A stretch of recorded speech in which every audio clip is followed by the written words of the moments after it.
In this video, we are going to learn how to move a picture in text or how to send it in the background of the text or how to keep it in the front of the text like this.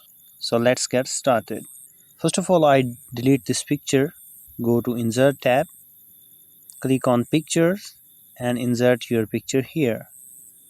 As you can see, I can't move it easily now because this is not aligned with the text. Okay.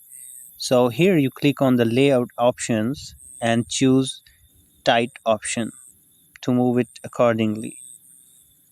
If you choose the behind option in the layout menu, you can send it behind the text. If you choose in front of option, you can move it in front of the text without affecting the actual text behind it.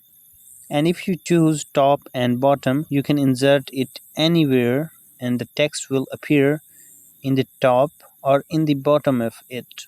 Thanks for watching. Please do subscribe my YouTube channel if you really like the video.